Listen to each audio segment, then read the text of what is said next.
Welcome to Real Cuff Radio. Today, I want you to listen to something, and then I'm going to start this show. 911 emergency. Police. What's going on? 515th Street. What's going on there, ma'am? We have a kidnapping. Hi, please. Explain to me what's going on, okay? There's a note left and our daughter's gone. A note was left and your daughter is gone? How old is your daughter? 6 years old. She's gone. 6 years old. I want to ask you a question.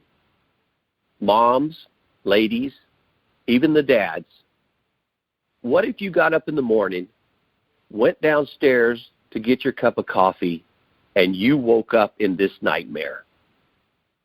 What if this was your baby girl who died?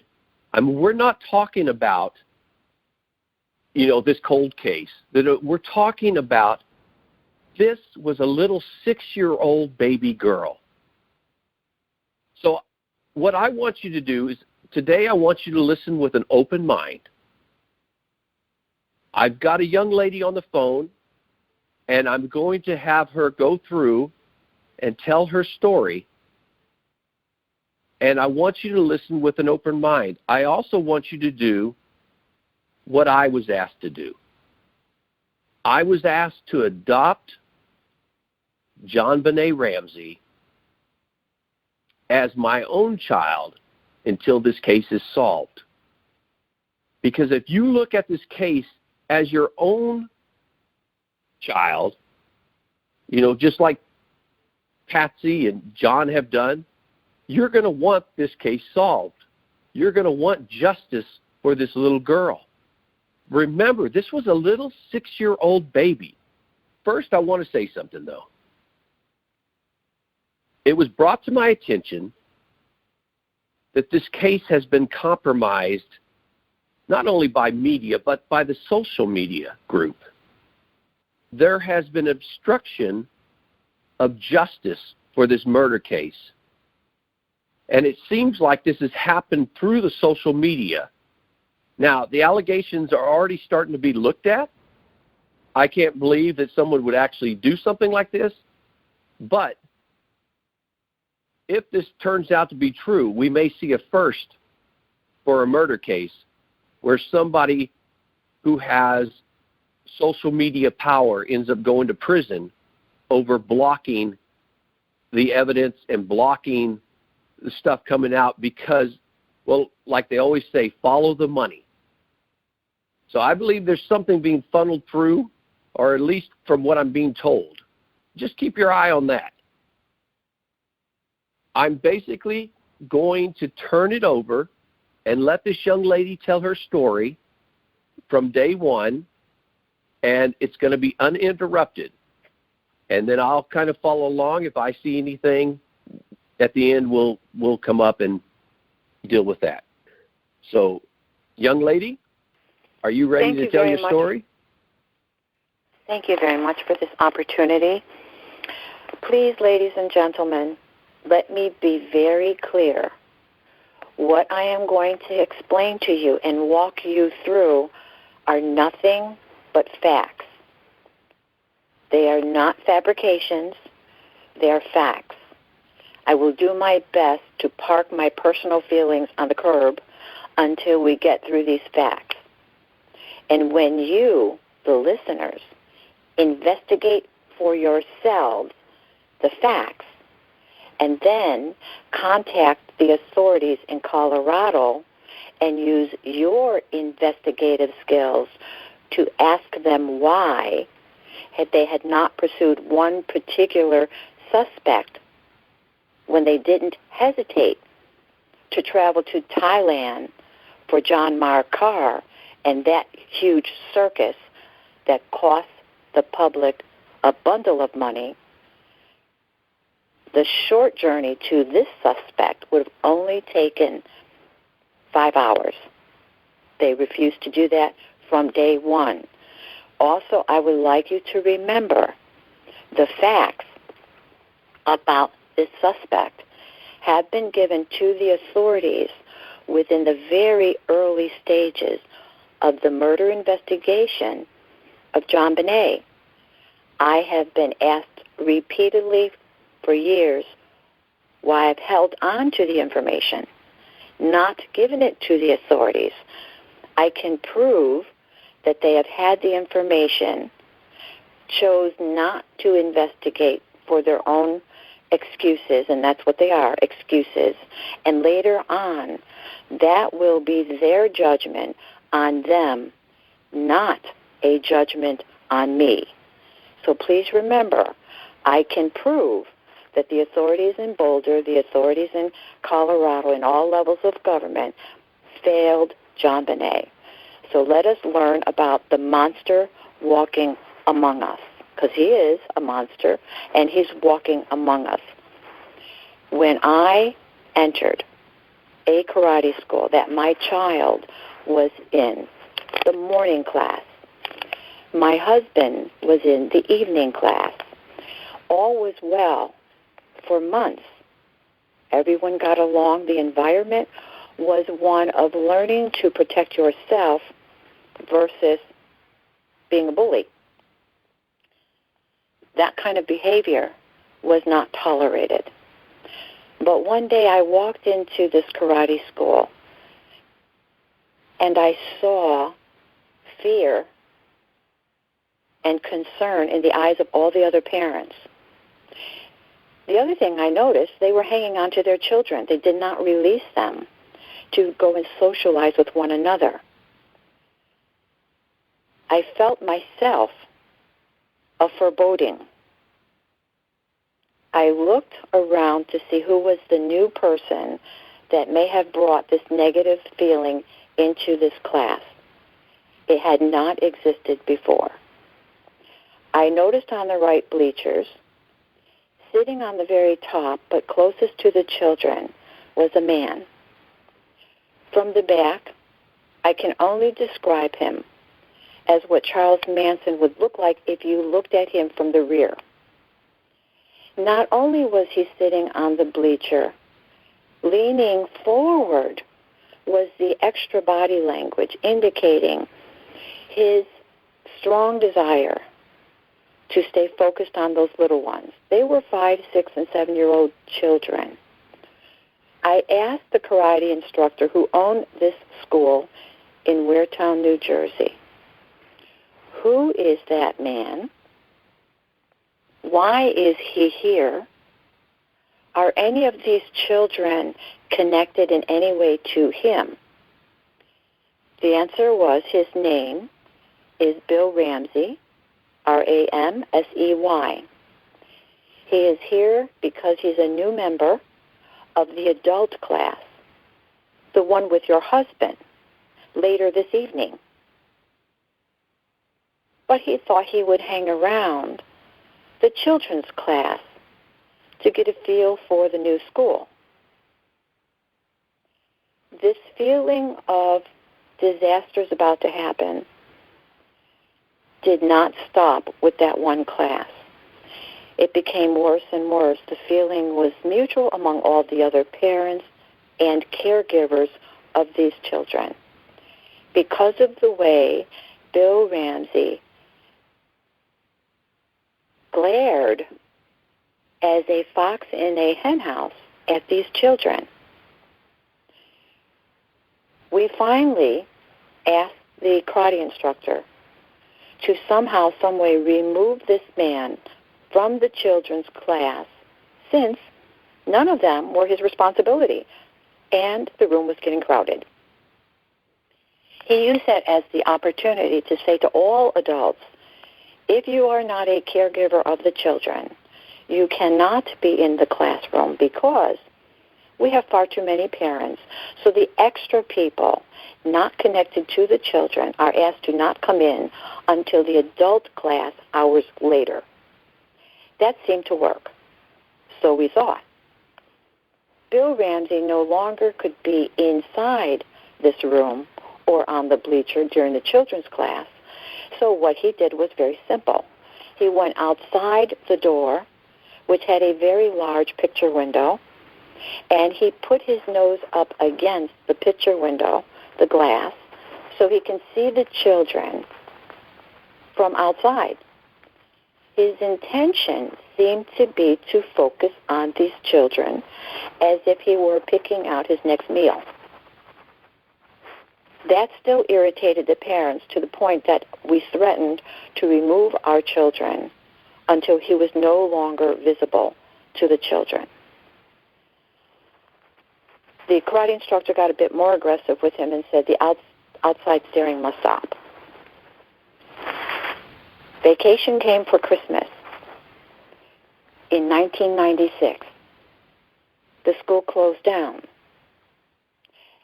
Just before the school closed down, this man, Bill Ramsey, announced to everyone in the adult karate class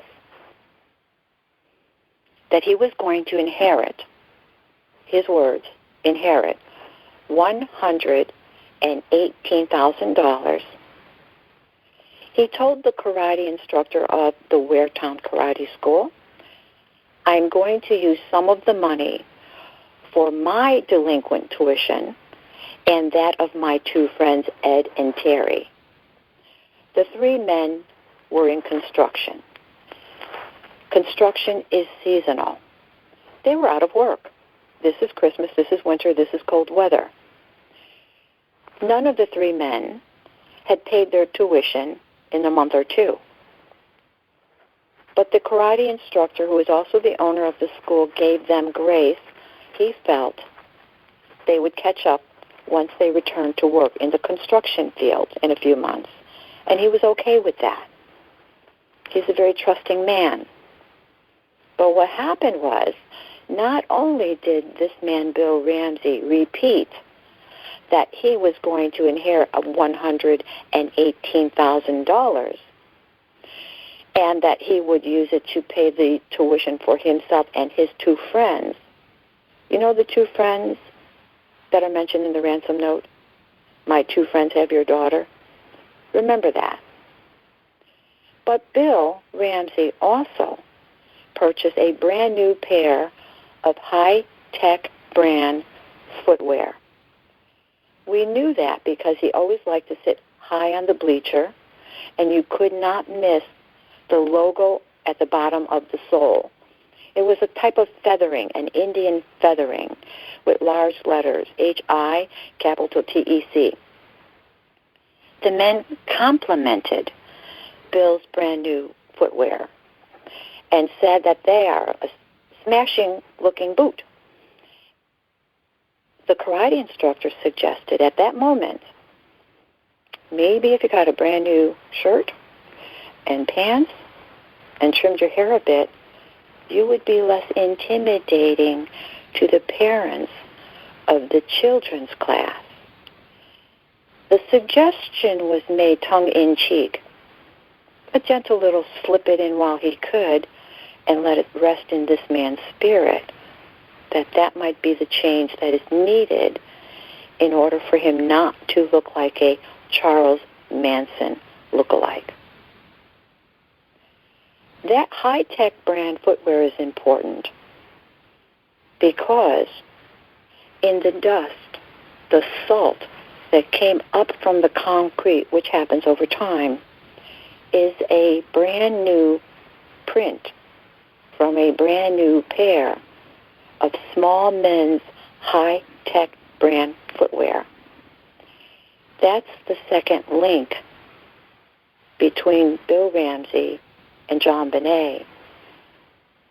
The first is the $118,000 mentioned to everyone in the class prior to Bill ever leaving Waretown, New Jersey, and traveling to Boulder, Colorado to collect his money. The other link is the high-tech brand bootwear. That's link number 2. Link number 3, my two friends, Ed and Terry. And in the ransom note, my two friends. There's another link, and it's a very important one. Bill Ramsey and his two friends came from a school in Manahawkin. That school was closed down. It was closed down because the instructor owner his fake name, his assumed name, Tom Yobagi. His true name, when he was arrested, was discovered to be Scott Razor. Tom Yobagi, a.k.a. Scott Razor, was molesting the children. When eventually the Ocean County Prosecutor's Office responded to enough requests for this matter to be investigated, they closed down the school in Manahawkin. The students had no place to go. They had to fish for another location.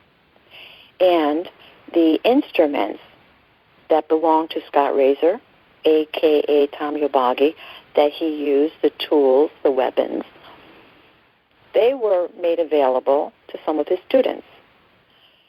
Tom Yobagi, you must know, was a career pedophile. How that information escaped the local police, we never know. Probably the different assumed names would have contributed to them not knowing that they had a pedophile teaching the children in their community. Bravo to them that once they found out, it was dealt with. That man was charged with 53 counts of child molestation. It was reduced to 9 so that he would serve time in prison, but the children did not have to relive the trauma of what had happened to them at the hands of this man. But let us remember the pedophile connection. Bill Ramsey was his student. So was Ed Keller and Terry. They were all the 3 men, 3 musketeers, the Rat Pack. They were all students of this pedophile. As a matter of fact, Bill Ramsey built a loft above the karate school. And in this loft, for private training of these children, is where the children were being molested. Bill Ramsey was a part of that. And let us go back and remember, the criminal profiler for the FBI, the Honorable John Douglas, said, when we find the killer, the murderer of Jonbenet Ramsey, when we discover this person, we will find out that there is a pedophile connection. And this is a man with many years of experience. We now have Bill Ramsey in this karate school in Waretown. Not only do we have him, we have his 2 friends. We have the link of the $118,000. We have the link of my 2 friends. We have the link of high-tech brand hiking boots. We have the link of the prior pedophile instructor and his students, one of which who built the loft where the children were molested. But there's another one, and this is most important for sealing the fate of Bill Ramsey and where he originally came from. In the brochure for the karate school, it says that the training for police officers is a separate class of self-defense tactical training to help against attacks from foreign factions. That particular course is only for police officers in Manahawkin, New Jersey. But Bill Ramsey was allowed to be a student among the police officers during the training, where the brochure states specifically the training will help you against foreign faction attacks. It's a different training than the original classes. And Bill Ramsey is learning mannerisms and techniques from his fellow police officers. This is important because let's go back to FBI criminal profiler John Douglas. In his review of the Jonbenet case, one of the other things he determined is not only the murderer of Jonbenet going to have a pedophile connection, but he is also very familiar with law enforcement, their tactics, and their mannerisms. Bill Ramsey is. So now let's move on to Christmas vacation. There was a break-in at the school. Only 2 things were stolen. A wooden karate training sword that was very ornate, more like a decorative art piece, but quite capable of splitting someone's head open because it was made on a miniature scale like a full-size wooden karate training sword. It was hanging on the wall where Bill Ramsey always sat. His application, and only his application, was removed from the file folder in the drawer of the second karate school in Waretown, New Jersey. This is the one my husband and my son attended. No other applications disappeared, only Bill Ramsey's. So common sense would tell you the person who broke in and took the sword, which Bill Ramsey coveted, and his own application would have only been Bill Ramsey. That's just common sense. Did I see him do it? No, I did not. I wasn't there. Did he do it? Probably. Common sense would tell you yes. No other person would want his application to the karate school. Let's move on to why. Why? This is important. Why would Bill Ramsey remove his application from that file cabinet before he ever left New Jersey to travel to Boulder, Colorado for the sole purpose of picking up, retrieving his $118,000 inheritance? Why would he remove that application? Because if he has already decided Plan B, Plan A is I'm going to collect my inheritance for this year, because each year was a different amount, for $118,000. But if I'm not able to collect it because, I'm getting to be a man and I must stand on my own 2 feet and maybe my father will say no, I have to have Plan B. Plan B would be a 2.5-page ransom note, and he did not want his signature, his handwriting sample anywhere else so that it could be compared to that of the ransom note. That, ladies and gentlemen, is premeditated murder. Now he travels to Boulder, Colorado with the intention of collecting his money. Something went terribly wrong. He did not collect his money. He returned without the funds to pay his delinquent tuition and that of his 2 friends. He had to shamefully and embarrass himself by telling the karate instructor / owner of the school in Waretown, school number 2, I'm sorry, I can't pay you the money I promised you for myself and my 2 friends, Ed and Terry. I did not collect the money. When we go back to work, I'll pay you then. He was so filled with rage for whatever did or did not happen during his Christmas vacation in 1996. Bill lashed out at my husband. He continued to attack him violently, but this was just sparring, warming up that takes place at the beginning of any class. My husband backed him off. Bill attacked a second time. My husband backed him off again. Bill attacked a third time, and my husband used a palm strike forward, which sent Bill tumbling across the room and landed on the opposite end of the wall. Bill got up, shook it off, looked at everyone. This happened shortly after he returned from Boulder, Colorado, where Jonbenet Ramsey was found dead in her basement. Bill, because he was embarrassed by my husband's response, that Bill deserved, by the way, Bill yelled out, "Don't call me Bill Ramsey anymore.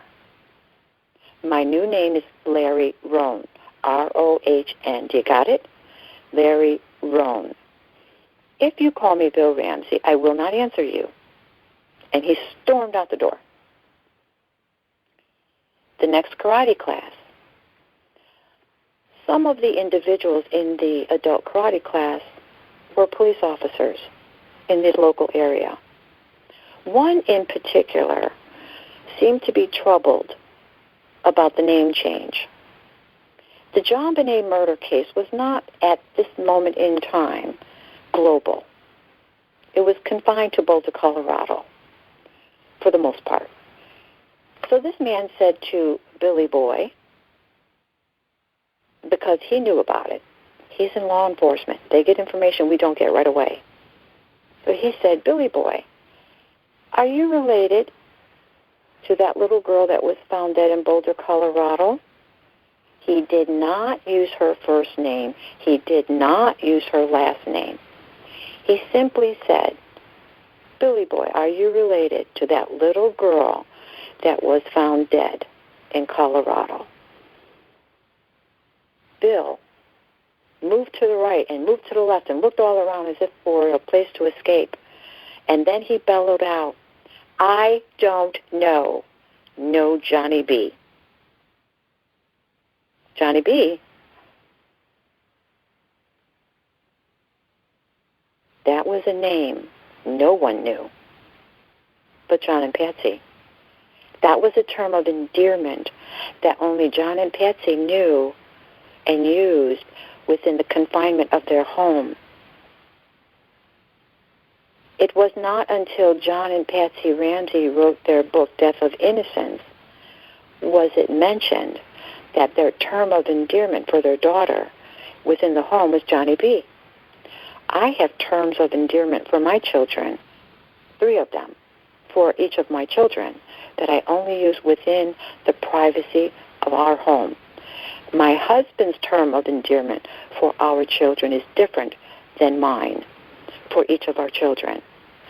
How then, ladies and gentlemen, how then, at the very, very early stages of the investigation into Jonbenet's death, how did Bill Ramsey know the term of endearment that John and Patsy would use for their daughter within the privacy of their own home?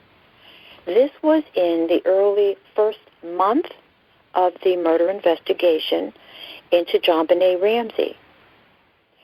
Because all the dots are starting to fit, multiple people at this time contacted the Boulder authorities and said, "You need to look into this guy, Bill Ramsey. He's in Waretown. He traveled to Boulder. He told everyone before he ever left that he was going to collect that year's inheritance of $118,000. When he returned, that same man changed his name and changed his appearance entirely. He had originally a Charles Manson look-alike, long, stringy, greasy hair falling on his shoulders and the sides of his face, full beard and mustache, face all covered except for his eyes and his nose and forehead. And when he returned, he shaved off all his facial hair completely and pulled his hair back so tight in a rubber band that you thought from a distance he was bald if you were looking straight at him. Until he approached and turned around, then you'd see the long hair tied back. That information was given to the Boulder, Colorado police, the Boulder District Attorney, and the Boulder Governor, as well as the Attorney General for Colorado in the early stages of the murder investigation. And they chose not to pursue it for whatever reason. That information has repeatedly been given to them for the last 24 years, going on 25. When the Colorado governor changed, The new governor was given the same information, but all the additional information that was uncovered since, when the district attorneys kept changing, the new district attorneys were given the package about Bill Ramsey. When the police chiefs changed, they were given the same information, their replacements. So the information has been constantly given from multiple states by multiple individuals to the same police who have chosen to investigate Michael Helgoff, to investigate another man who is in prison because his girlfriend said he did it. She was angry with him. That was proven that she was telling a lie. To investigate the gentleman, John Mark Carr, in Thailand, the three-ring circus that the public paid for, and so many others. But why then would you not travel a few hours to Waretown, New Jersey, when you knew his different addresses, because they have been constantly sent to you as update information? You could have grabbed him easily, and all that would be needed is to check out his DNA, obtain his DNA, or his left palm print. The DNA would have been enough, and you could have easily done that without being detected, because he is a chain smoker, at that time, Marlboro cigarette butts. Marlboro cigarette butts were discovered, a pile of them, because someone had been there for a long time, over at the leg of Jonbenet Ramsey's swing set in her backyard. That DNA, I have no doubt, and the fingerprints on the butt itself of the cigarettes that is left remaining, would have tracked back to Bill Ramsey. Not only that, when Bill Ramsey traveled to Boulder, Colorado, he was driving a black Ford Ranger pickup truck. He took very good care of this older model truck. It was always clean. It was always in the back, empty of debris. I know, because he ran me off the road twice with that black Ford Ranger pickup truck. A game called chicken. It's a very menacing technique for intimidating individuals into backing away from you or being quiet about whatever information you're giving out to the media and to the police, and they don't want you to do that. So they threaten your life. He's done that twice. First time I had two little girls in my car, my daughter and her friend. The second time I had my son and my daughter in my car. Fortunately enough, I had a police officer when I was young teach me self-defense tactical training when you're driving your car, how to avoid accidents. Bill Ramsey, with the license plates from New Jersey of JJW 26D as in diamond, Bill Ramsey, in that black Ford Ranger pickup truck, traveled to his vacation spot in 1996. When he returned without the money of $118,000, and he changed his appearance, shaving off all his facial hair, and he repeatedly changed his resident from one to another, always ingratiating himself with some person or another to live with them in their house or in their apartment for a short period of time, for whatever song and dance he told them. He made himself unavailable to investigators by not having a paper trail.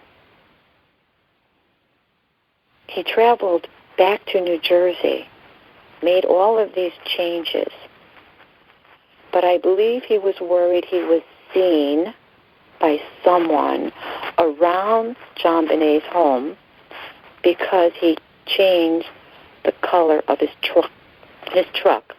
It was a black Ford Ranger pickup truck. He painted it a blood red. It wasn't in an accident. He simply changed the color of the truck.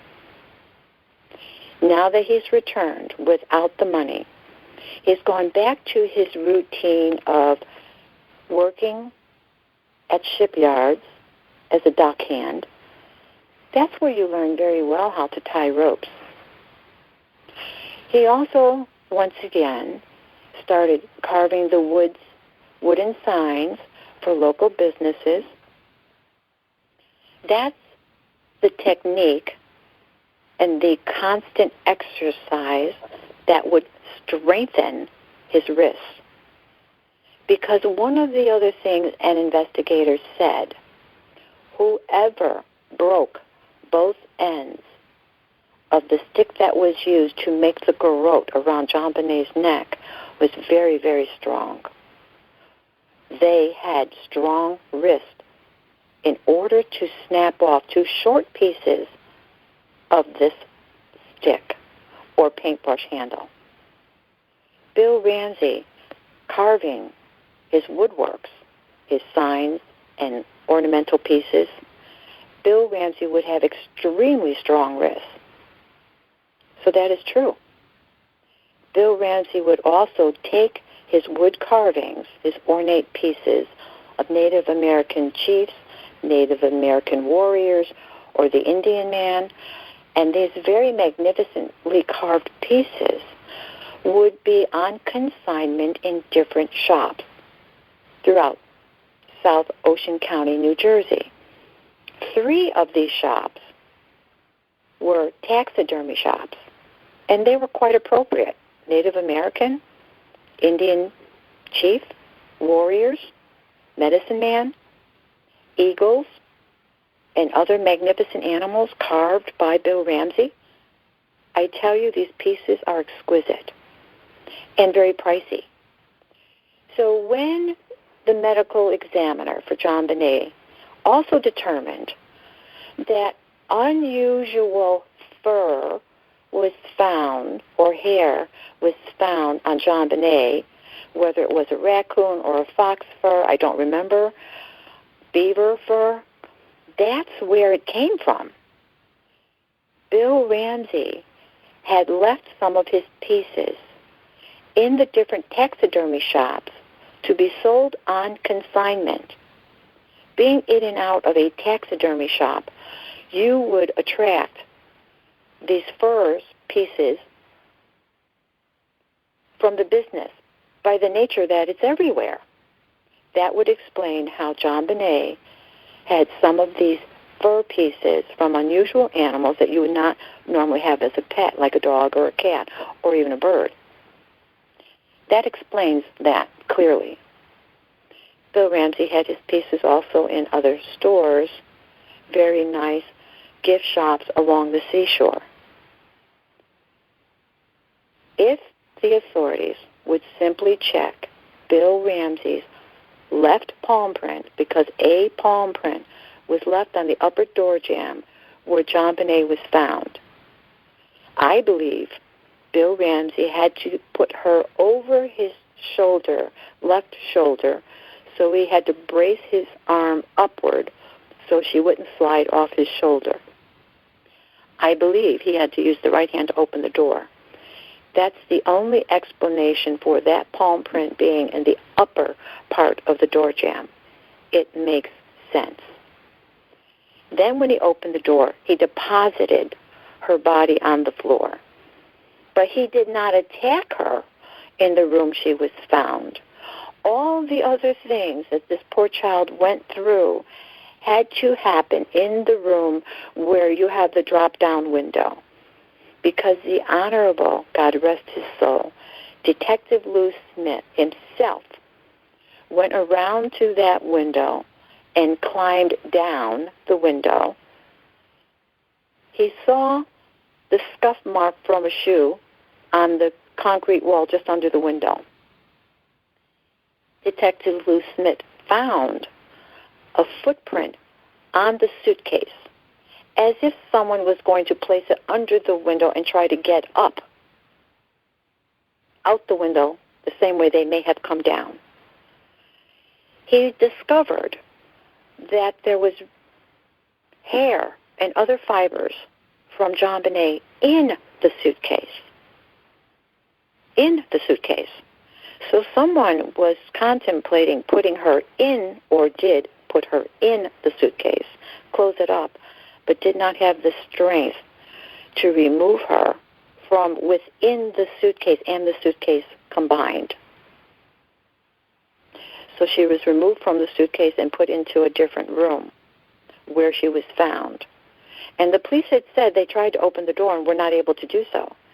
It's probably because he was holding that door shut because he was still in that room. To confirm that, the neighbor across the street told the police, when we had a missing child, I saw someone approach John Ramsey's home as they were leaving to go to the party at the Fleet White's house. But I thought that that was Burke Ramsey from the first marriage. Common sense is they were supposed to gather together for the Christmas holiday. So she just assumed that's who it was. He walked with determination and directly to John and Patsy's house. This man she witnessed. Her explanation to the police as to what he looked like, her description, fits Bill Ramsey. The police are in the home. The police are looking for a missing child. The police return because now we have a dead child. They're in the home, and this same woman, this same neighbor, witnessed the same man running from behind the house, heading in the direction that he had originally come from. She mentioned that to the authorities as well.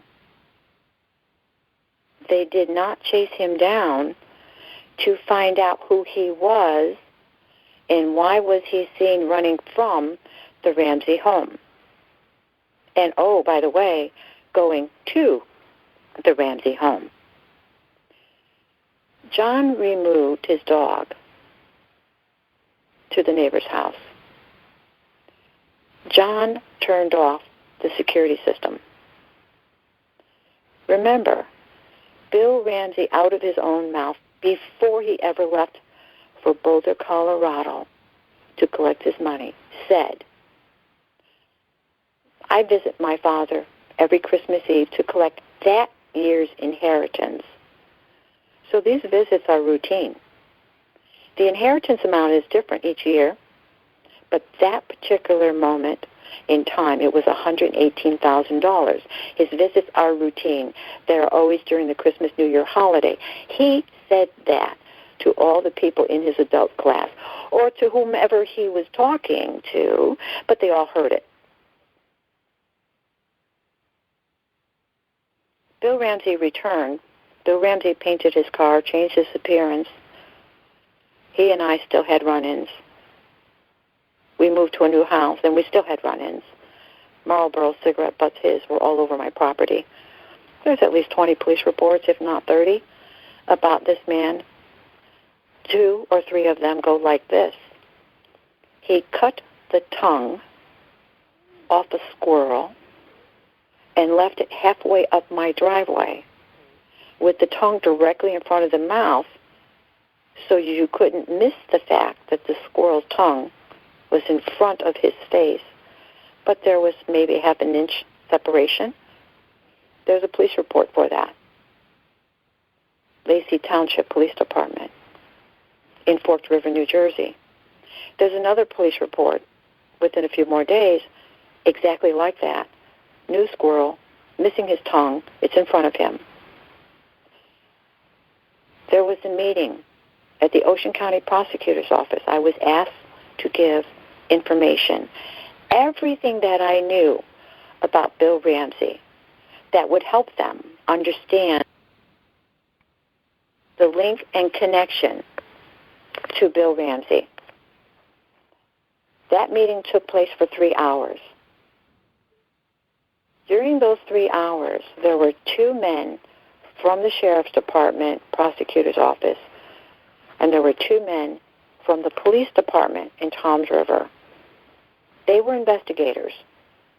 One of them was a criminal expert, criminal profiler and homicide expert. I spoke for 3 hours, just like I'm doing right now. I told them everything. No one knew about that meeting. No one, but those 4 men and myself and their supervisors. The prosecutor and the police chief from Toms River. Those are the supervisors. And yet, the very next morning, at the front of my door to my house was a dead rat. It had been killed. It had been laid out ever so neatly that as soon as you opened the door and stepped down 1 step, you would step on the dead rat.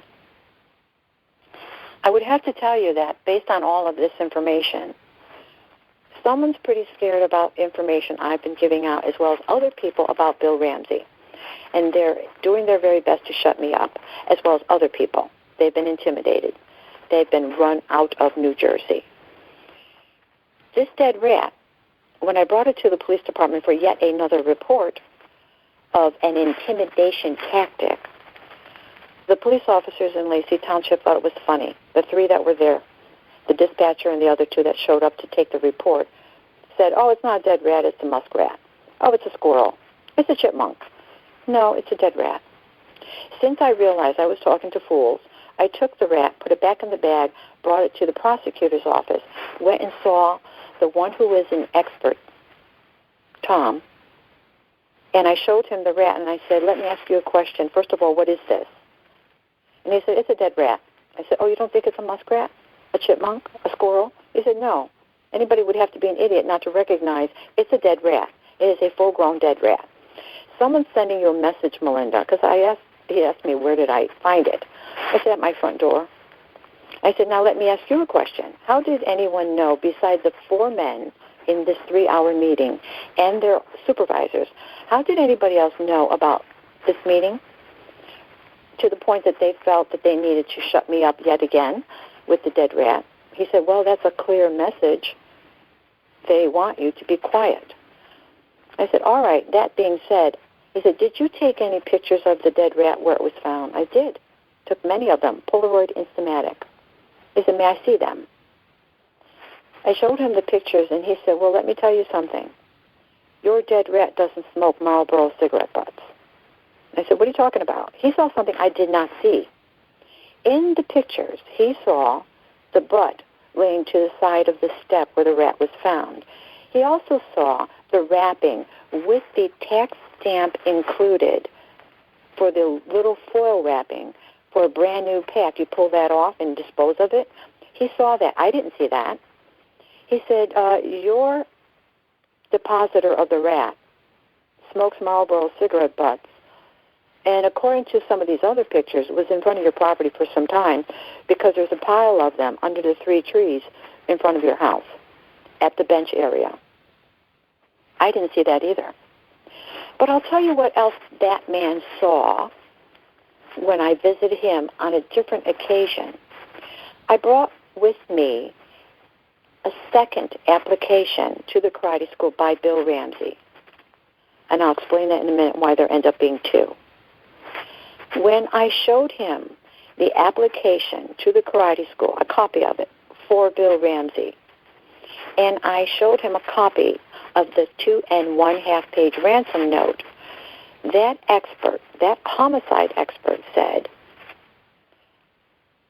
the author of both documents is the same person. And I asked him, how did he know that? And he said, I've been doing this for many, many, many years. And I can tell you, never had I seen an unusual letter such as I see present in both documents. I myself didn't understand what he was saying. So I asked again, I don't know what you're saying. I don't understand. I'm just a common folk. What are you talking about? He said, there's a letter P with a slash across it, upper right, down left. It's in the 2 1/2 page ransom note, and it's in the application to the karate school. When something so unique and unusual is in both documents, the author of both documents is the same. later on, I discovered that Bill Ramsey ends his signature with a hangman's noose. That same hangman's noose is a part of the signature of the creator of these wood carvings. I have one of them. Turn it over and you will see W-I-L-L ending with a hangman's noose. The same that is in Bill Ramsey's application to the karate school. He bragged about that hangman's noose. He bragged about that to the karate instructor in Waretown, New Jersey. Oh, look at my signature. Look at it. I end it with a hangman's noose. No one found that funny, but he did. It goes to this man's state of mind and what he's capable of. This man, Bill Ramsey, changed the color of his car, changed his appearance, goes from residence to residence to residence. This man who's quite capable of running myself off the road multiple times with my children in my car, who said I was going to collect $118,000 for myself and my two friends, who returned without that money. Now you have the similarity in unique items in the application to the karate school and the 2.5-page ransom note. But how come there's two applications to the karate school? Remember, one was stolen because the karate owner was at a park with other karate schools. The children were working out, soliciting business to increase the number of students in the school. Bill Ramsey attended that park. Bill Ramsey filled out an application. It was put in the karate school owner's attaché case and put away for years. Because later on, Bill Ramsey showed up at the school, and the karate instructor said, I need an application, fill it out. Well, I gave you one at the park. Well, right now I don't know where it is. Here, it'll only take a moment. Fill out this one. Bill did. So Bill forgot about the first one, the one that was filled out at the park, and the owner of the karate school forgot where it was, and it stayed safe in that attaché case for many, many, many, many years. When the owner of the school relocated to another state, that is when it was discovered. And the copies were made available to law enforcement, and I was able to get a copy for myself. So when you have the application to the karate school with this P, and it has a slash across it, and the ransom note has the same P, where did that idea of using a P in such a way come from? There is a VHS cover, a jacket cover for a VHS film titled 7 Deadly Sins. Google it. Look it up. The sins are listed above one another, and the middle letter of each sin is slashed. Criminal profiler John Douglas said that not only will we, when we find the murderer, find a pedophile connection, and that he has a reason to have very strong risks, but he has plenty of time to watch a lot of old movies, which is where some of the phrases in the ransom note came from. That was stated by criminal profiler with the FBI, Mr. John Douglas, not by myself, but by a professional. And all of the things that I have just explained to you are coming to light. Other horrible things happened by this monster. When he returned, his girlfriend, Jennifer Martin, his girlfriend, was seen by a friend of mine, and she was seen with beat marks on her upper body, and she was seen with cigarette burns in her flesh. Bill Ramsey used her as a human ashtray. Bill Ramsey used her as a punching bag. She was later found dead. The authority in Ocean County, New Jersey, determined she had a seizure. She died from a seizure. I guess they didn't see the cigarette burns or the beat marks. That probably didn't kill her, but certainly it's an indication that they need to be looking at someone very close to her as to someone who may have contributed to the seizure. And therefore, this is not an accidental death or a health issue, but murder. Not only do we need to look at Jennifer Martin and what horrible things that were done to her and the horrible things that were done to Jonbenet, but let's go back to what Bill Ramsey did to me on multiple occasions. Run me off the road by playing the game called chicken. With children in my car, by the way. Elizabeth Ramsey was involved in a car accident in Cook County, Illinois, during the Christmas New Year holiday a few years before her sister. And Elizabeth Ramsey died. The boyfriend that was with her died. There were no witnesses. It was an accident report resulting in the death of the driver and the passenger. Period. That was all it was, something simple. Well, what happened later is because it came to light that it was during the Christmas New Year holiday and very close to that, I don't believe in coincidences. I research things when I smell a rat. So I asked the question of the authorities, do you not see that Elizabeth Ramsey died a few years prior to her sister, and it was a suspicious death? There were no witnesses. If Bill Ramsey had anything to do with it, it is his habit to run people off the road by playing the game called chicken. Is it possible that Bill Ramsey ran his sister off the road by playing the game called chicken?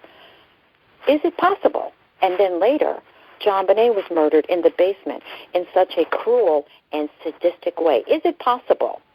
Well, I guess it might be, because the Boulder, Colorado authorities traveled to Cook County, Illinois, and sealed Elizabeth Ramsey's accident report.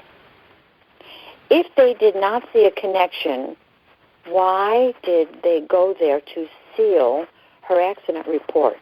Therefore, forever linking it to two dead children that are John Ramsey's, one from the first marriage, one from the second marriage. I don't believe in coincidences, and I don't believe the listeners will see this as anything but something that should be looked into. So now we have Elizabeth Ramsey, who is dead. She died first. Jonbenet second. Jennifer third, Bill Ramsey's girlfriend. Let's go and talk about Michael Helgoff.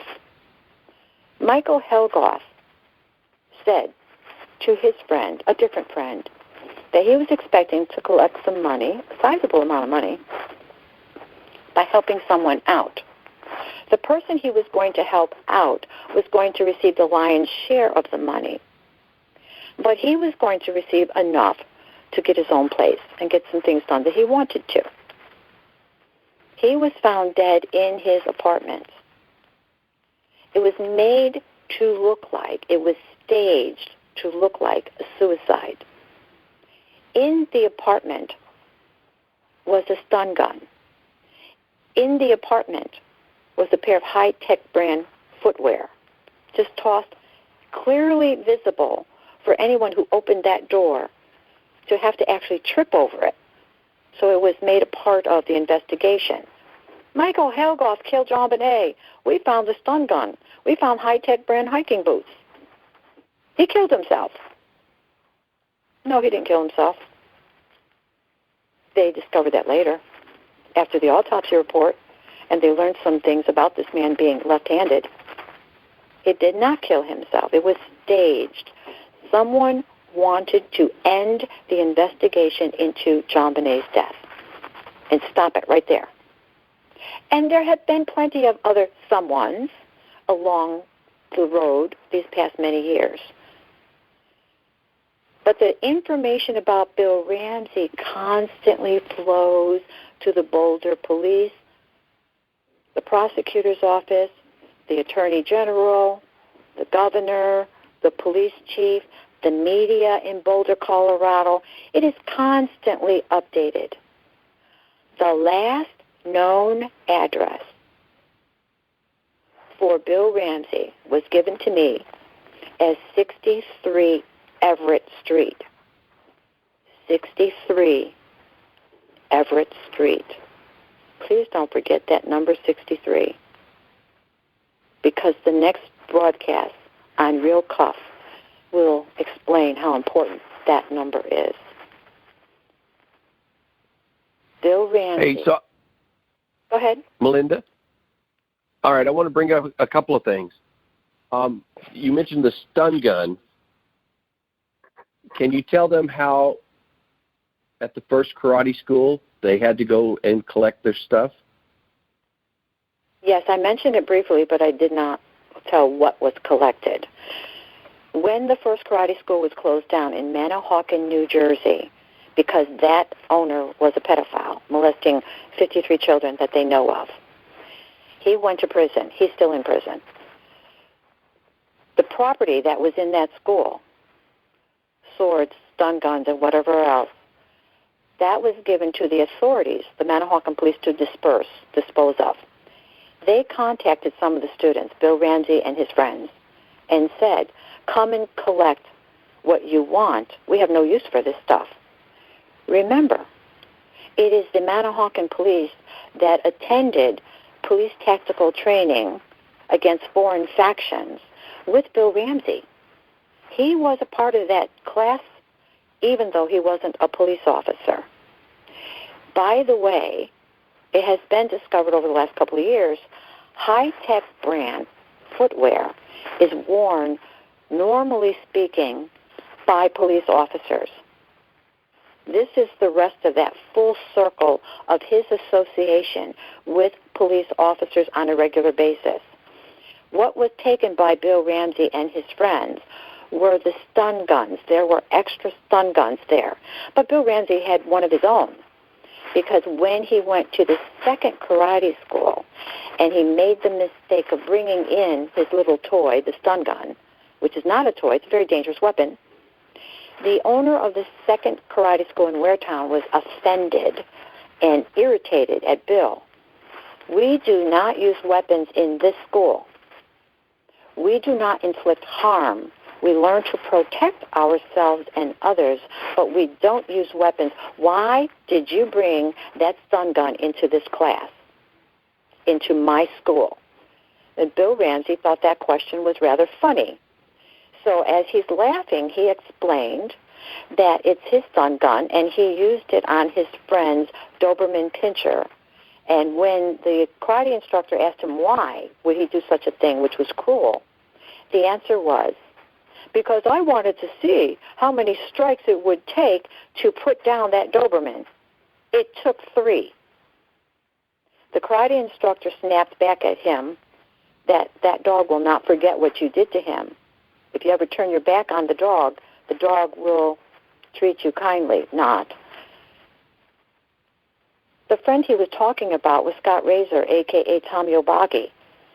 Whether that man knew it or not, Bill Ramsey, his student, and his friend used that poor dog as a test for how many strikes with a stun gun would be needed to take that dog down. 3. So now Bill Ramsey does not have one stun gun. He has extra stun guns. He has... Well, Go ahead. that also shows a very sick individual that would even do that to an animal. You know, I mean, I know that we got a lot of pet listeners, a lot of animal lovers, and would you want somebody to do that to your animal? And so this karate instructor allowed him to do it, which even says, you know, of course, this guy's already in prison, but that's pretty sick. Yes, but it goes to what you have already pointed out, the mentality of Bill Ramsey, because Bill Ramsey used his girlfriend as a punching bag And Bill Ramsey put his cigarettes, his Marlboro cigarette butts out on her body, on her chest, on her arms, as if she were a human ashtray. This is a time to tell you that when I met Bill Ramsey, while he was using the name Bill Ramsey, it was clear that he had a drug problem and he had a drinking problem. When he returned and he tried to clean up his act, eventually, he attended these groups that are anonymous. You cannot give your names. You give a first name, whether it's real or not. You give a first name. One of the groups that he attended, and this is very important as well, judges, police officers, and the like, people in law enforcement would attend this group because they had problems. They saw the worst of humanity. But in this group that Bill was a part of, they were telling their secrets. They were telling what they did, how they behaved, how they responded to situations that led them to drinking or led them to drugs.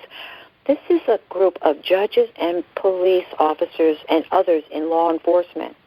And Bill is in that group, and Bill is hearing their stories. Do you really think later on down the road any one of those men or women in law enforcement or on the bench are going to prosecute him when he knows all their secrets? Not in Ocean County, New Jersey, I can tell you. But what happened later is someone realized that there was a snake in that garden where these people are trying to get healed, trying to get better. And she took a copy of his Ocean County Police, New Jersey mugshot to the person who ran that group. And she showed it to him. And he said, I'm not even supposed to see that, but I'm seeing it, so now I have to do something about it. He can no longer come into this group. But he'd been there long enough to learn all their secrets. So he was asked never to show up again. But he already knows all their secrets. And they're in law enforcement. They're on the judge. They're the bench. So they will not prosecute him. They will not look into him and the Jonbenet connection. Clearly why? He knows their secrets. Bill Ramsey bragged one time about making it his business to find out other people's secrets for the purpose of manipulating them and controlling them. That leads me to believe that John Ramsey paid him every single Christmas Eve, New Year holiday, according to Bill, to keep him away from the family because he was the black sheep. Bill referred to himself as the black sheep of the family, that he would collect his inheritance every Christmas Eve and then stay away for a year. Blackmail money comes to mind. Why would John pay any amount to right now a 28-year-old, 29-year-old? Why would he? Did Bill Ramsey have a secret on him? I don't know. I certainly would not be supporting an adult child. I have 3 children. Once they become 18, they're working and they're supporting themselves. So why would John be compelled to keep paying Bill every Christmas Eve? Let's talk about those visits every Christmas Eve. The autopsy report by multiple individuals at different times determined Jonbenet had been sexually molested over a period of time because there were old scarrings at different stages. Everybody thought John did it. If John didn't do it, his son from the prior marriage did it, Andrew. Andrew didn't do it. Or maybe Burke, a 9-year-old little boy. No, he didn't do it either. But what about the man who said, out of his own mouth, that he visits his father every Christmas Eve for a large sum of money, and then he will stay away for another year until he repeats the process the next Christmas Eve, New Year holiday? She started visiting the doctors about 3 years before. 33 times she visited for bladder infections, and so something was definitely going on. Absolutely, absolutely. But if you are looking at the father, John, and you're looking at his sons, Andrew and Burke, you're barking off the wrong tree. Nobody wants to look at the person who visits every Christmas Eve. And he said that himself. Why would John Ramsey, the father, remove the dog across the street the night before if he wasn't expecting someone to be in the house that the dogs don't like or that dog didn't like? I have 3 dogs, and there is one individual that none of them like. So I have to cage my 3 dogs, put them in the garage, or put them outside when that one person comes to my home. And I already know that. So I would have to assume that that's the only reason John put his dog over the night before. He was expecting company. Let's take it one step further. I have an alarm system. When my family comes and goes, no matter which family member, that alarm system is always on because of Bill Ramsey showing up at my house on regular occasions over the many years. I never know when that's going to happen. I don't trust him. I know what he's capable of. So the rule in this house, you leave, if it's 5 minutes, go into the local store 2 blocks away and coming back, you put that alarm system on. Why did John turn his alarm system off and remove the dog? Because someone was going to be there that night, and John was not going to cooperate, and John maybe at that point in time needed to tell him that. But at some point, Bill Ramsey realized, I'm not going to get my $118,000. And at that point, he snapped, and all hell broke loose. But who was the recipient of his rage? Not John. His baby, the youngest child. If you want to hurt a parent, touch their children and see what happens. He didn't touch her. He killed her. And when they find his DNA, when they look for his cigarette butts, when they test the bottle that he might discard, they're going to find it matches up in Jonbenet's history, case history. We have, though, a problem which will say to me, this will never happen unless the listening audience supports us in our efforts for justice for Jonbenet, because they will not, do not want to look at Bill Ramsey. They do not. They do not want to search out his DNA. They do not want to look at his different addresses and talk to the neighbors here in New Jersey. Why don't they want to do that? That's a very good question, because it can be easily proven, and I do mean easily proven, multiple individuals gave Bill Ramsey's information to the authorities from day one and have continued to do so repeatedly over the years.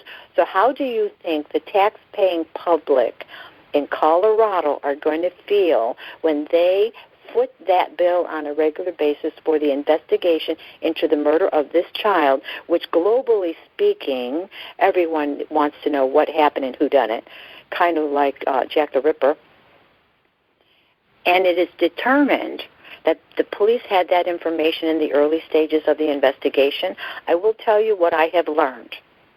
I have learned from an expert that those police officers, all of them, are culpable in the murder of Jonbenet because they failed to follow up a lead that started with a man named Ramsey, who changed his name, changed his appearance, changed the color of his vehicle, constantly relocates, and had a history of torturing his girlfriend, and the connection, the possible connection to Elizabeth Ramsey, Jonbenet Ramsey, and Michael Helgoff. And you don't want to look at this man, but you went to Thailand to look at John Mark Carr? Really?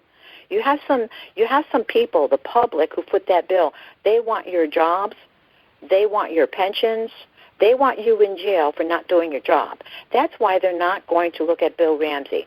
And if you don't think that is true, Dr. Henry Lee is the most respected, globally speaking, homicide expert in his field, scientist in his field in Connecticut, who offered his laboratory, offered his services for free to the Boulder, Colorado authorities. He said, I will reevaluate all the evidence searching for who murdered Jonbenet, and I will give you the results. I won't keep it for myself. I will give you the results to move toward the person who murdered Jonbenet. And they said no. The American Investigative Society of Cold Cases, Dr. Henry Lee is affiliated with them. They know about Bill Ramsey. And everyone is offering their services because Lieutenant Joe Kenda from Colorado, I believe Colorado Springs, Colorado, everyone knows of the homicide hunter. He has had years and years and years of experience capturing murderers. He offered his services. He's right there in Colorado Springs. He has a show featuring all of his homicide cases. He is a very successful man in hunting down murderers. And they said no. Why would you say no to American Investigative Society cold case individuals who all work together, and it's a nonprofit organization? Why would you say no to them? What are you hiding? And that was my question. When I go to someone and I ask for help and they tell me no, and I repeatedly ask them for help and they tell me no, I start looking at them. So when I contacted the FBI and asked the magic question, what would cause the authority in Boulder, Colorado not to do their job, what came up was a very short sentence. There is a major link that has been going on for decades between pedophile rings in Georgia, Atlanta, Georgia, and pedophile rings in Boulder, Colorado, and law enforcement doesn't do a thing about it. Once again, we're back at the pedophile connection, aren't we? We have now gone full circle. I think I have told you all that I know. I have one question I want to clarify. Yes. You said that the next-door neighbor saw somebody coming in the evening before, and then right as the police were arriving on the scene out the back door, that looked like the previous marriage son, the first marriage. Mm-hmm. But you said the name Burke. Was that Burke that neighbor said, or Andrew? I'll be very clear on that. Thank you very much for helping me with that. The neighbor assumed that it was Andrew from the prior marriage, the first marriage, because she knew that they were all gathering over the holiday. But she had seen John and Patsy leave and head in the opposite direction that Bill Ramsey was coming from, and the two children, Burke and Jonbenet, were in the car with mother and father to go to Fleet White's house for the celebration. The two families were very, very close at that point in time. So as they're leaving, it's almost as though Bill was hiding somewhere and waiting for them to leave so that the entire family didn't see him, because as they left and they're driving away, that is when the neighbors saw, because she's still looking, saying goodbye. The car's pulling away. She has the dog. The neighbor saw to the left of her, because they're going to the right, the neighbor saw this man walking with a very definite pace to the Ramsey home and then to the left and back. She saw that man enter the property of the Ramseys.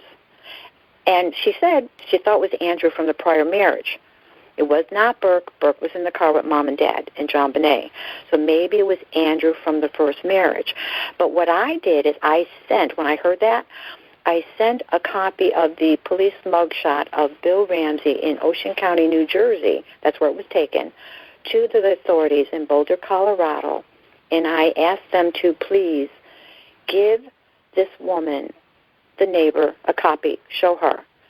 See if this person's face was who she may have seen, if she was able to get a side view of who was approaching. He is 5'6", soaking wet. He's 130 pounds, give or take a pound. He's a small-framed man, as they are in the Philippines. Speaking of which, in the Philippines, during the class, Bill, especially the early days, Bill Ramsey talked about being raised in the area of Subic Bay Training Center in the Philippines. That would explain his very small, thin stature. He explained that he would play in huge holes in the ground because they used the outskirt area of the training center for testing. In his explanation of what his childhood life was like when he was a child, We remembered that.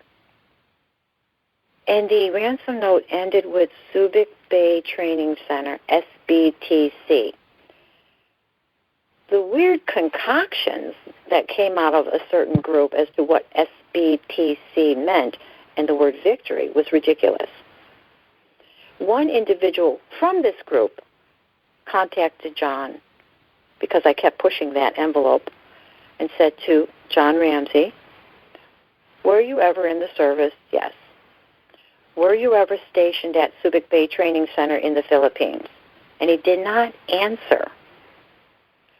So the person asked the question a second time. Were you ever stationed at Subic Bay Training Center, SBTC, in the Philippines? And John snapped back at him and said, yes, but it wasn't called that at the time. Yes, it was. I have a friend of mine. Her husband's in the Navy. Over 30 years now. He was stationed at Subic Bay Training Center when it was called Subic Bay Training Center. Over the years, they've removed the sign, but it's a part of their archive. And he had pictures in front of the sign where it was called Subic Bay Training Center. So why would anyone lie about the name of the place where they were stationed at? Why would you tell that simple lie? The next lie came from, or not lie, but let's just say deception, came from the same person saying, oh, by the way, the Bibles, the two Bibles that were open to Psalms 118, 27, his DNA, the murderer's DNA and fingerprints might be in the Bible because it's very difficult at best to turn those pages. They're onion skin paper, especially the better Bibles. I know I have several of them. Where are those Bibles? And John said, well, they're around here someplace. I'll get them. Because the person offered to test them for skin samples of the murderer and fingerprints. He was sure there'd be fingerprints. But that person didn't trust John 100%, so apparently had someone keeping an eye on John. That same day, John ordered 2 brand new Bibles. Why would he do that? Because he never intended on giving the first 2 Bibles, which would have skin sample and oils from the fingers from turning the pages, never intended of giving them. The next question was asked, where is the mattress that was in the spare bedroom next to Jonbenet's bedroom? Because the apron to the mattress, the dust apron, was flipped up on one corner. Either someone was hiding under that bed during the late hours throughout the night while the children were sleeping and mother and father were sleeping, or something that that person owned was hidden there, like a backpack. Maybe that's what was under there, but something was under there because the authorities in the pictures noticed this dust curtain was flipped up. So so I got a couple of things. Please. Okay, go ahead. No, finish your thing. Okay, so the question must be asked, and was asked, where is that mattress? Where's that bed? I don't know, it's long gone. Okay, so now we can't check it for somebody's hair that might have been caught on the box spring underneath. We can't check it for DNA, for fingerprints. It's gone. The Bibles are gone. Now go with your questions, please, sir. Okay, so Lou Smith, made a list of everybody he thought, over the years may have done it. So I contacted his daughter, Cindy, and this was by email, basically. But so Cindy wrote back, and she said, yes, Bill Ramsey is on the list, but all the Ramseys were cleared. And we didn't see familiar DNA at the crime scene, which means even though Bill Ramsey thought that was his dad, and John obviously had to think Bill Ramsey was his son, they may not have had any real connection. Exactly, and I'll tell you about something similar. To help the people understand, this man must be looked into. I know a person that was contacted many years later, many years later, and it was said to this person by the government in Nebraska, we have 3 little girls, we have 1 mother, We need to find who's the father of these 3 little girls. They must take responsibility of each their own child because the mother refuses to take care of them and is handing them over to the government in Nebraska. So the one person was asked to take a DNA test to see if any one of the little girls was his. 7 men were being hunted down, and they were being asked, but let me tell you something, the government was serious. You will give us your DNA. We will ask, but then we'll take, because someone is going to be responsible for these 3 little girls. Now, what did that mother say to each of these 3 little girls? They were born 1 year after the other, 3 years in a row, 3 little girls. What did the mother say to these 3 little girls as to who their father was? Anybody's guess. Anybody's guess. She could have said one man was the father of all 3. They were very young. What would they know? She could have said, well, your father is this one, your father is this one, your father is that one. No mother's going to do that. So what they normally would do is say, this man is the father of all 3 little girls. Now the government's going to sort it out. When that one man, who is the father of the first little girl, gladly gave his DNA, gladly, and they said, yes, you are the father of the first one, but not the second and not the third. He said, let me have all 3. I will raise all 3. And they said, no, and if you think of pursuing raising all 3, we will let the other 2 disappear from your knowledge as to where they're at, but we will also take yours as well, and she will disappear into the system. So let us just ask you to be happy with taking on your daughter and only your daughter. He argued that he felt it was wrong to separate the 3 children. And yet, he was told again, if you pursue this, we will then let your daughter disappear into the system. So just shut up and take what you get. He raised his one daughter. That daughter never said who was the father of the other 2. The authority found out that each of the children were fathered by a different man. So when a mother is faced with raising children, she herself may not know who the father is if, in fact, she happens to be a lady of the evening. And I do not discredit her on any way, shape, or form because, but for the grace of God, there go I. What happened in her life that she's stuck at Subic Bay Training Center and a lady of the evening? And I know, sir, you did some research about those poor young girls. Would you please tell us what you discovered? Well, unfortunately, in the Philippines alone, there's over 500,000 children that were born to these soldiers that have never found their fathers, or, now because some of the fathers are starting to feel guilty, they're going back and trying to locate and, trying to help as much as they can. But, yeah, it's a crazy situation. I know we've gone kind of long here, but I want to ask one more question before we kind of wrap this up. And I'd like to ask a question after that. Thank you. The driver's license copy that you got, would you tell us how you got that? First of all, the police mugshot of Bill Ramsey, 5'6", 130 pounds, brown hair, blue eyes, thin in stature, came from the Ocean County Prosecutor's Office in New Jersey for assault. I believe he assaulted his girlfriend. She later dropped the charges because if he's in prison, who's going to take care of her and her drug habit? That was delivered in my mailbox. I have no idea who sent it to me, delivered it in person, but they were trying to help me help Jonbenet. The second one, the driver's license from North Carolina, that is the same man. That is not Bill Ramsey, the name he should have used. That's his alias. It's not his second alias. It's his third alias, William Lawrence Rohn, R-O-H-N, still called Bill.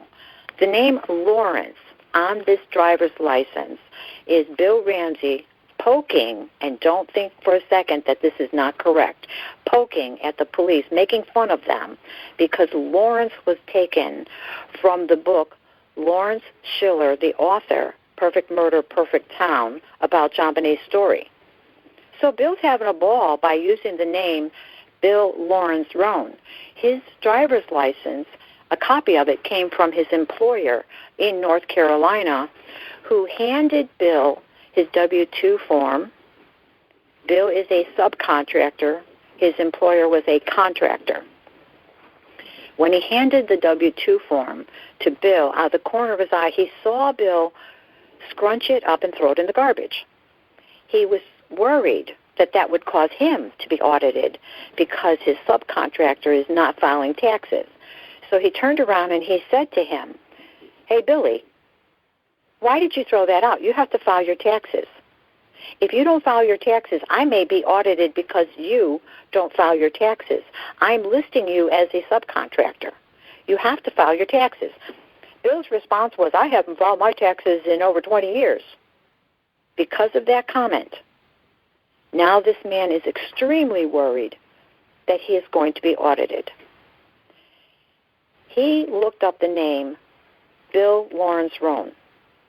He found information on Bill Ramsey. He looked at the picture of Bill Ramsey and realized that same man, Bill Ramsey, is his Larry Rohn. Bill Lawrence Rohn, Larry Rohn. So how come you have multiple names? What's going on here? Well, he started doing more research into Bill Ramsey and found that Bill Ramsey's girlfriend was found dead. And he thought it was odd that while he's using a different name, he referred to Jennifer Martin not as his girlfriend as he did when he was using the name Bill Ramsey, but there he talked about her as his wife who died. Jennifer Martin, my wife who died. Jennifer. He also talked about Ed and Terry, my two friends. I miss my two friends. We did this, we did that. The same two friends that he talked about when he was using the name Bill Ramsey in Ocean County, New Jersey. The characters remain the same. It's Bill Ramsey's name who keeps changing. And that man communicated with me and said, "Is this your Bill Ramsey?" He sent me a copy of the driver's license. The driver's license is very important in North Carolina because he then informed me that Bill Ramsey had been arrested for aggressive driving, another time for not presenting a driver's license. He was also arrested in Florida. Under what name, I'm not sure. I'm guessing Larry Rohn. In any case, you have arrest records of Bill Ramsey in Ocean County, New Jersey. You have an arrest record of Larry Rohn or Bill Lawrence Rohn in Florida. You have an arrest record of William Lawrence Rohn in North Carolina. How hard would it be for investigators from Boulder or this would be better yet, the retired FBI agent Robert Clark, because he took the time to look at the first 4 series and communicate with the suspects from the first 3 series, get their DNA, confirm their alibi, and clear them. One he had troubles with because Michael Helgoff was dead. Through a relative, he was able to secure the DNA. Michael did not kill Jonbenet. It was not his DNA. The other 3 men in the first 3 series did not. So he confirmed that. Now all he has to do is continue on with the list of Detective Lou Smith, and guess whose name is on that list as far as a potential suspect? Bill Ramsey. They have now a very experienced homicide expert, now deceased. Bill Ramsey's on his list. Why wouldn't you follow this man's wisdom and eliminate this man? The only one that I think who has the power to do so is this retired FBI agent, Robert Clark. Since he's taken care of the first 4 series, the next is to move down that list. Bill Ramsey's on the list.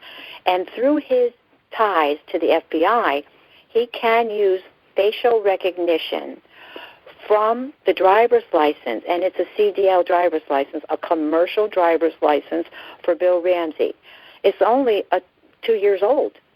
use that portrait, that picture, and facial recognition from the FBI, and you'll find this man very easily. Post his face everywhere, because Jonbenet's story is everywhere, her face is everywhere. Combine it with this man, and the public will find Bill Ramsey, a.k.a. Larry Rohn, R-O-H-N, a.k.a. William Lawrence Rohn, and he also uses the name Johnson. The public will do the work for Mr. Robert Clark. Now, one thing on the driver's license, it says he was born in 1958. But remember, on the application, under age, he says, I'll never tell. So you can't believe any of that information, because somewhere he stole someone's identity. So there may be someone else who is deceased that when we start looking into all this. The other thing to remember about what you just said, for money, when he ran out of money at the end of the year, everything that he did to create money for himself was cash. He made the wooden signs for businesses. Simple wooden signs carved for businesses. He has an album, and it's across the globe, where he travels, and he made signs. And there are signs from, by the way, Colorado in this album. But he also made signs and banners for businesses, for when they had special events. Then he would make large signs and banners, smaller ones based on the township's rules and regulations. This man is an artist who knows how to create signs and banners for the different public situations.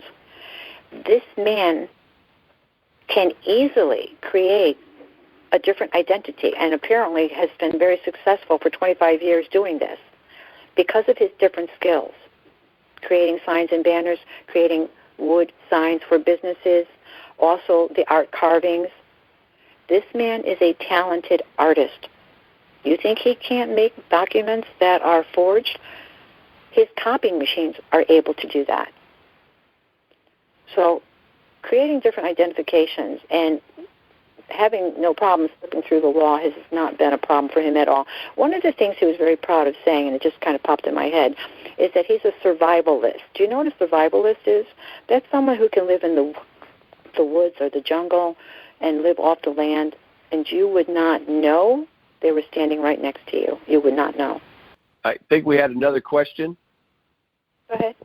Yes, I was just curious that vocabulary-wise, I have never had the word foreign faction come across, as a topic or something. But is it true that that was on the ransom note? Foreign faction was definitely, yes, it was definitely featured on the ransom note. And not only that, I'm glad you brought that up. Fox 5 or Fox Channel did receive the very information that you are making available to all your listeners. And two things caught their eye, only two things they locked in on. The $118,000 amount mentioned in the ransom note, which Bill Ramsey mentioned prior to him ever leaving New Jersey, prior to Jonbenet ever being murdered, tortured, and then murdered. That amount was so odd that Fox Channel people, investigators, they locked in on that. But they locked in on only one other thing, foreign faction. And the fact that those two words, they Googled those two words, and together those two words did not come up on any of their search engines. Yet, those same two words together are in the brochure for police tactical training against foreign faction attacks for the first karate school, which Bill Ramsey had because Bill Ramsey attended that school, and Bill Ramsey built the loft above the school where the children were being molested by the karate instructor. And we can go full circle and say that John Douglas, criminal profiler for the FBI, said, when we find the murder of Jonbenet, we will find a pedophile link, we will find that somehow this man had knowledge of police and their mannerism and their training, their tactical training. And he went on to say this man has an awful lot of free time because he was in the habit of watching old movies, because of the statements that were found, the phrases that were found in the 2 1/2 page ransom note. Going back, foreign faction was in the ransom note. Foreign faction was in the brochure for the first karate school that Bill Ramsey attended. You know, another thing in the ransom note was, if you talk to a stray dog, we're going to kill your daughter. And stray dog is used for somebody who just shows up at your house and eats all your food and takes your money. And I thought, is that a jab at John? Because John called him that or something? It would be interesting to find out. It certainly fits with how Bill Ramsey behaved in reference to his visit to John. He showed up, he ate their food, he took their money, he disappeared for another year. The pineapple. When you just mentioned food, and how the autopsy report said pineapple, but Patsy Ramsey said that she was asleep when they put her to bed, and they gave her no pineapple. Not only the pineapple, but sitting next to the pineapple in the autopsy, in the forensic photos, is a glass of hot tea. So what's the two big links there with the Philippines? Because I've never been to a Filipino party where they hadn't had some sort of pineapple and always drinking hot tea. Well, I know they have a pineapple plant in the Philippines because of the missionary lady who went to the Philippines. They have several, actually, but yeah, the Dole plant. And Okay, so tell us now what do these people listening, if they see this guy, if whatever information, how do they get in touch with you, and how do they forward on the information? Actually, they don't need to communicate with me at all.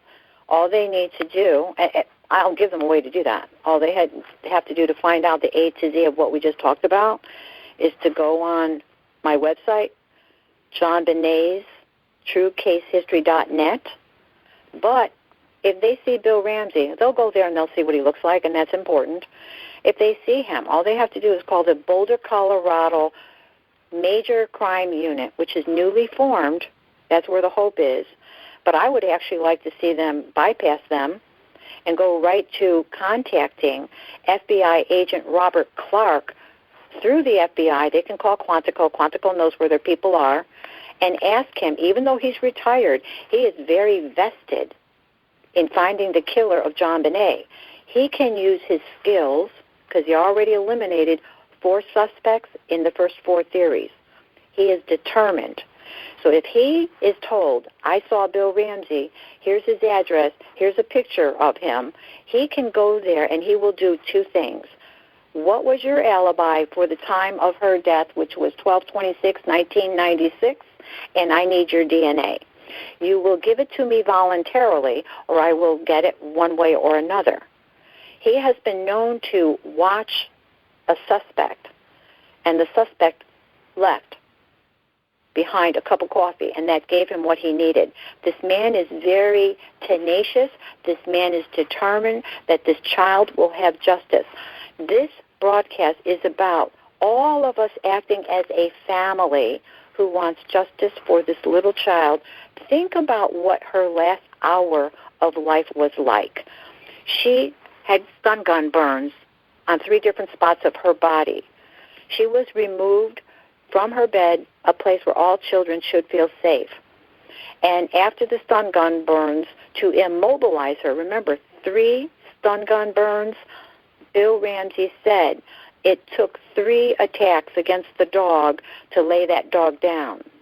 And I believe that's where the 3 attacks came from against little Jonbenet.